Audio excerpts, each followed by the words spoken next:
Hello बच्चों, good morning to everybody. आप सभी कैसे हैं? आई होप आप सभी अच्छे होंगे। बच्चों, आज मैं आप सभी के लिए लेकर आया हूं प्रश्न पत्र। ये 2018 के प्रश्न पत्र हैं। 2018 के किसके? 2018 के सोशल साइंस के प्रश्न पत्र हैं। तो बच्चों, आप इस प्रश्नों पत्र को अच्छे से देखिएगा ताकि आपके एग्ज़ाम्स में बहुत सहायता मिल सके। बच्चों, ये एग्ज़ाम के लिए बहुत ही इम्पोर्टेंट साबित हो सकता है क्योंकि पिछले साल पूछे गए प्रश्नों से ही प्रश्न पूछे जाते हैं। बच्चों, इसमें खास ये बात यह है कि यह वस्तुनिष्ठ प्रश्न है और वस्तुनिष्ठ प्रश्न के बाद मैं आपको लघु उत्तरीय और दीर्घ उत्तरीय प्रश्नों को भी मैं करवाऊंगा। लघु उत्तरीय प्रश्न से कितने प्रश्न पूछे जाते हैं और दीर्घ उत्तरीय प्रश्न से कितने प्रश्न पूछे जाते हैं और कौन कौन से प्रश्न पूछे जाते हैं। कुछ प्रश्न ऐसे हैं बच्चों जो 2019 में भी पूछा गया है, 2018 में भी पूछा गया है और 2020 में भी पूछा गया है। तो चलिए देखते हैं इन प्रश्नों को ध्यानपूर्वक देखिएगा बच्चों, क्योंकि ये आपके लिए बहुत ही एग्जाम्स में इम्पोर्टेंट साबित हो सकते हैं और बहुत अच्छे अच्छे प्रश्न दिए गए हैं। चलिए देखते हैं। पहला प्रश्न पूछा गया है, वेस्ट लिटोवस्क की संधि किन देशों के बीच हुई थी? तो वेस्ट लिटोवस्क की संधि किन किन देशों के बीच हुई थी? बताइए। रूस और इटली, रूस और फ्रांस, रूस और इंग्लैंड और रूस और जर्मनी। तो बच्चों, रूस और जर्मनी के बीच लिटोवस्क की संधि हुई थी। नेक्स्ट प्रश्न है बच्चों, मार्च 1946 में फ्रांस तथा वियतनाम के बीच होने वाला समझौता किस नाम से जाना जाता है? तो फ्रांस और तथा वियतनाम के बीच होने वाला जो समझौता है वह किस नाम से जाना जाता है बच्चों?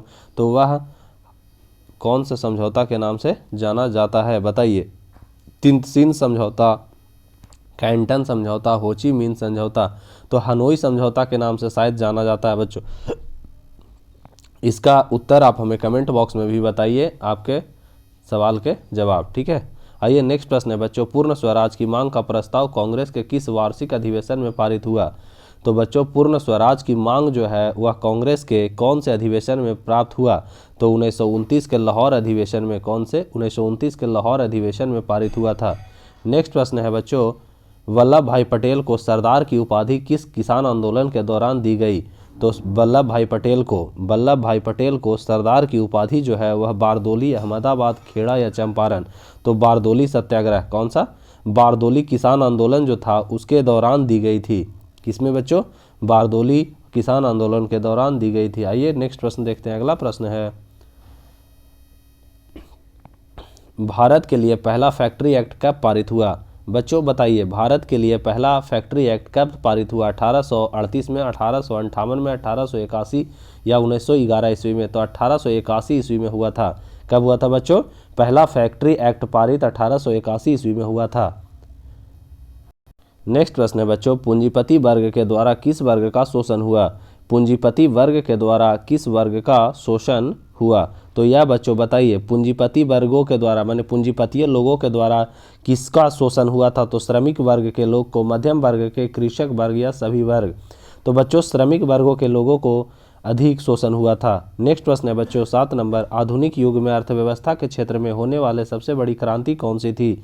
तो आधुनिक युग में अर्थव्यवस्था के क्षेत्र में होने वाले सबसे बड़ी क्रांति जो थी वह कौन सी थी? तो वाणिज्य क्रांति, औद्योगिक क्रांति, साम्यवादी क्रांति या भौगोलिक क्रांति? तो वह बच्चों औद्योगिक क्रांति थी। कौन सी क्रांति?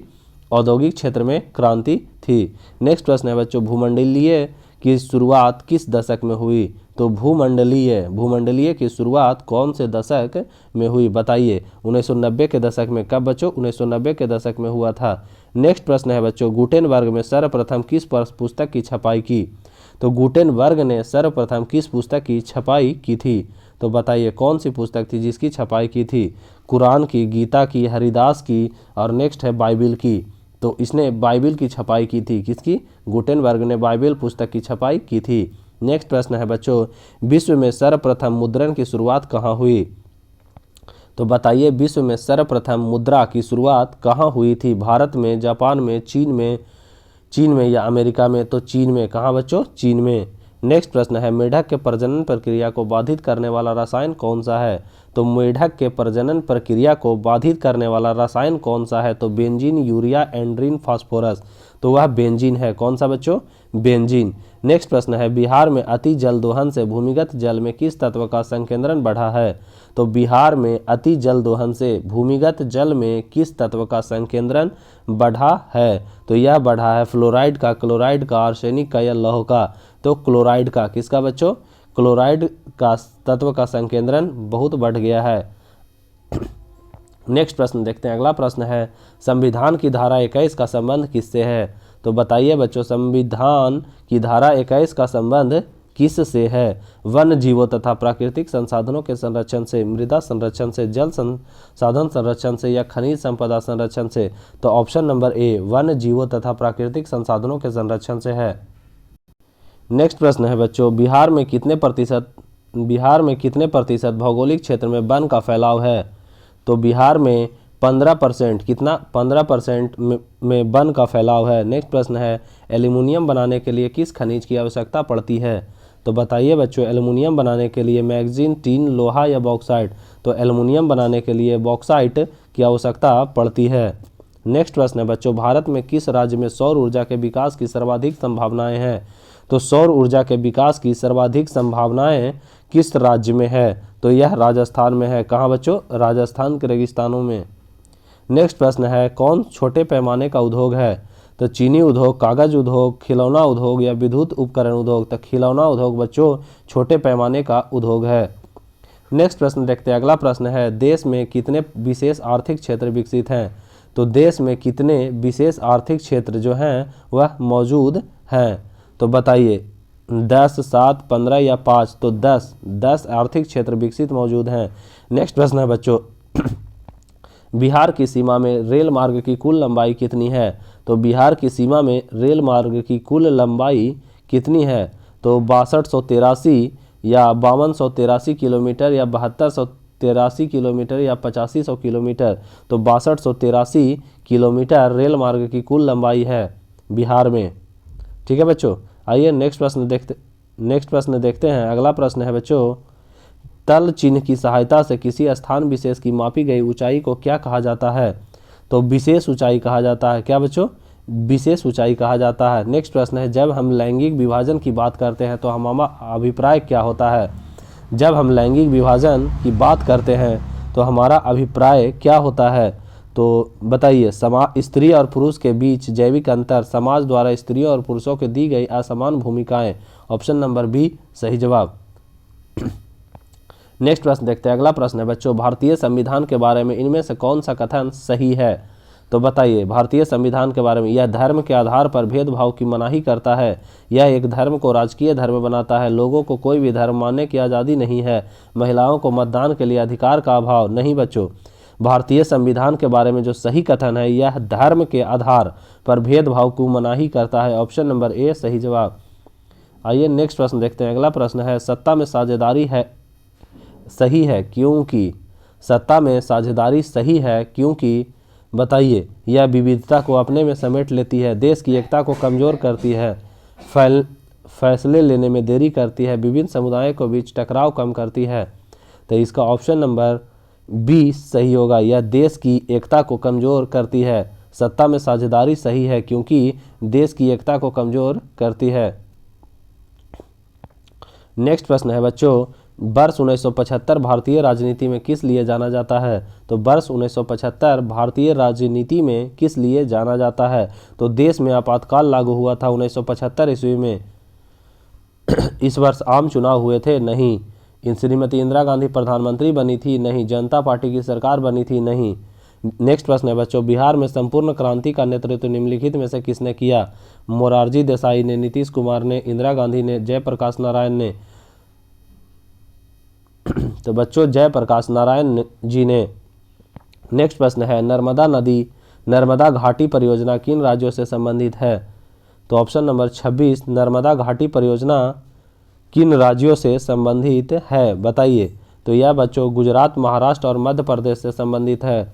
बिहार, उत्तर प्रदेश, मध्य प्रदेश से नहीं। पश्चिम बंगाल, उत्तर प्रदेश, पंजाब से नहीं। तमिलनाडु, कर्नाटक और केरल से नहीं। ऑप्शन नंबर डी सही जवाब। आइए नेक्स्ट प्रश्न देखते हैं। अगला प्रश्न है बच्चों,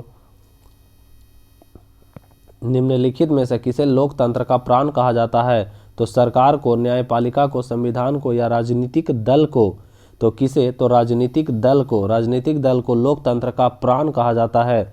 दल बदल कानून निम्नलिखित में से किस पर लागू होता है? तो दल बदल कानून जो है बच्चों वह सांसदों और विधायकों पर लागू होता है। ऑप्शन नंबर ए सही जवाब। नेक्स्ट प्रश्न है बच्चा, जनता दल यूनाइटेड पार्टी का गठन कब हुआ था? तो जनता दल यूनाइटेड पार्टी का गठन जो है वह 1900 बच्चों कहीं कहीं 1999 देता है, कहीं 2003 देता है। तो आप इसका सही जवाब हमें कमेंट बॉक्स में करके बताएं, ऐसे मैं कमेंट में इसका आंसर बता दूंगा। नेक्स्ट प्रश्न है बच्चों, निम्नलिखित में से कौन अर्थव्यवस्था के प्राथमिक क्षेत्र में सम्मिलित है? तो सेवा क्षेत्र, कृषि क्षेत्र, औद्योगिक क्षेत्र, इनमें से कोई नहीं। तो कौन सा? तो कृषि क्षेत्र बच्चों अर्थव्यवस्था के प्राथमिक क्षेत्र में सम्मिलित है।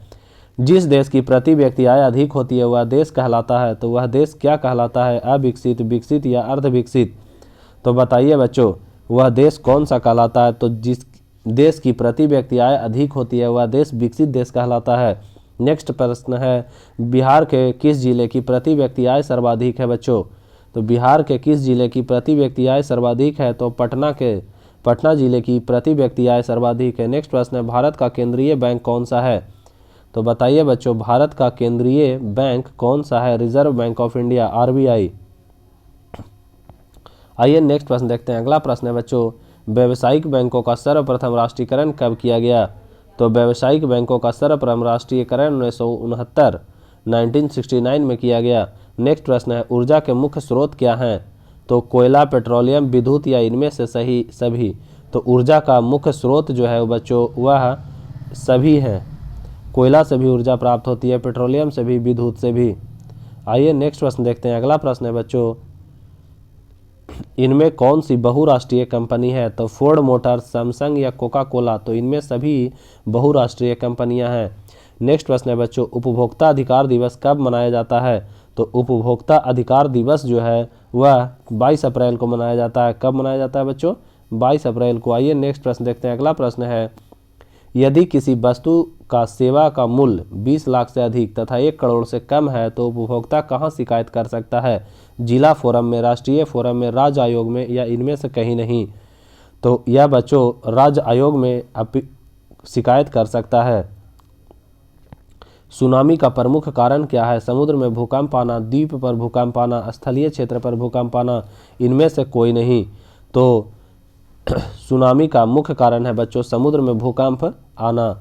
आइए नेक्स्ट प्रश्न देखते हैं। अगला प्रश्न है आपका 40 नंबर, भूकंप केंद्र के ऊर्ध्वाधर पृथ्वी पर स्थित केंद्र को क्या कहा जाता है? तो भूकंप केंद्र के ऊर्ध्वाधर पृथ्वी पर स्थित केंद्र को क्या कहा जाता है? भूकंप केंद्र, अधिकेंद्र, केंद्र या इनमें से कोई नहीं?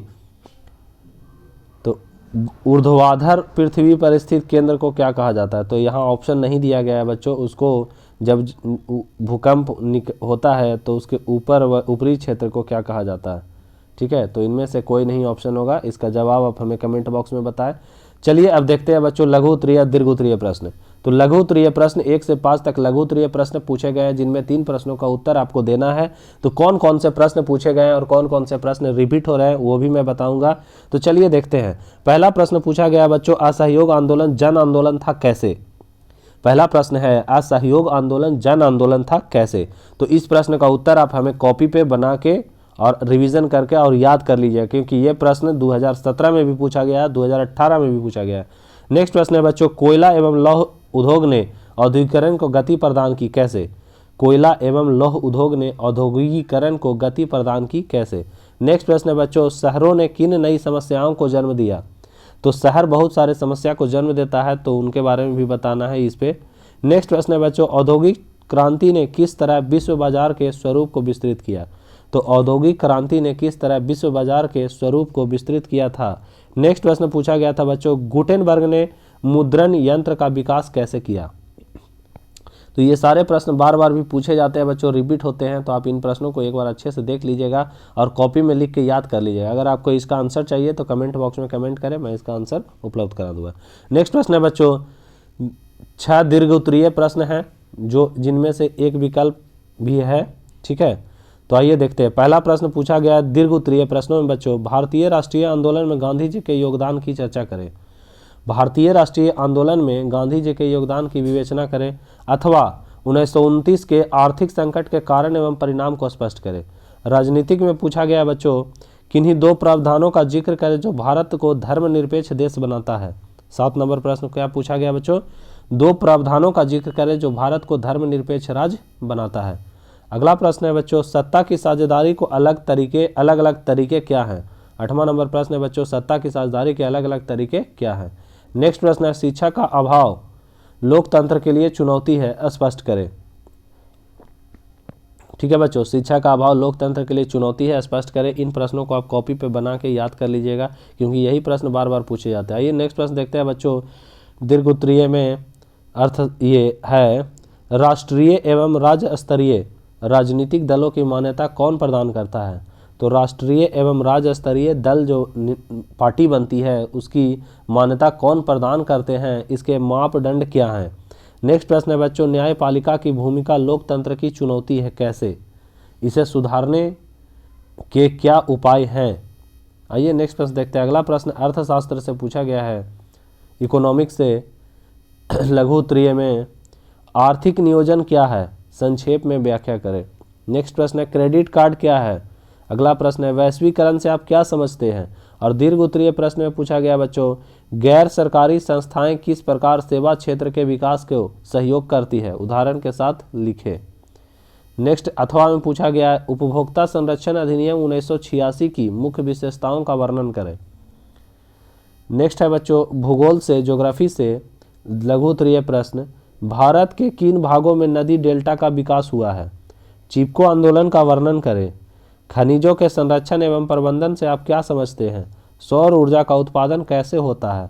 तो इन प्रश्नों को आप रिवीजन कर लीजिएगा कॉपी पे बना के, क्योंकि यही प्रश्न बार बार पूछे जाते हैं 2019-2020 में। ठीक है बच्चों, आइए नेक्स्ट प्रश्न पूछा गया बच्चों, भारत में सड़कों के प्रादेशिक वितरण का वर्णन कीजिए। अगला दीर्घ उत्तरीय प्रश्न से है, भारत में सूचना और प्रौद्योगिकी उद्योग का वर्णन कीजिए। अथवा में पूछा गया है, समोच्च रेखा क्या है, इसके द्वारा विभिन्न प्रकार के ढालों का प्रदर्शन किस प्रकार किया जाता है, किन्हीं 5 का साधारण वर्णन करें। आपदा प्रबंधन जो सब्जेक्ट है बच्चों, उससे भी पूछे गए प्रश्न है लघु उत्तरीय प्रश्न। सुखाड़ से बचाव के तरीकों का उल्लेख करें। आप अपने भाषा में इसका उत्तर दीजिएगा। ठीक है, आपदा प्रबंधन का जितना भी क्वेश्चन हो उसको अपने भाषा में उत्तर देने का सीखिए। नेक्स्ट प्रश्न है बच्चों, सुनामी से उत्पन्न तबाही से बचाव के 3 उपाय बताएं। ठीक है, तो इसका भी आप उत्तर अपने तरीके से दीजिएगा। नेक्स्ट प्रश्न है बच्चों, आकस्मिक आपदा प्रबंधन में स्थानीय प्रशासन की भूमिका का वर्णन करें। इन सारे प्रश्नों का उत्तर आप अपने कॉपी पे बच्चों एक बार रिवीजन कर लीजिएगा, ये बहुत ही इंपॉर्टेंट साबित हो सकते हैं, बार बार यही प्रश्न पूछे जाते हैं।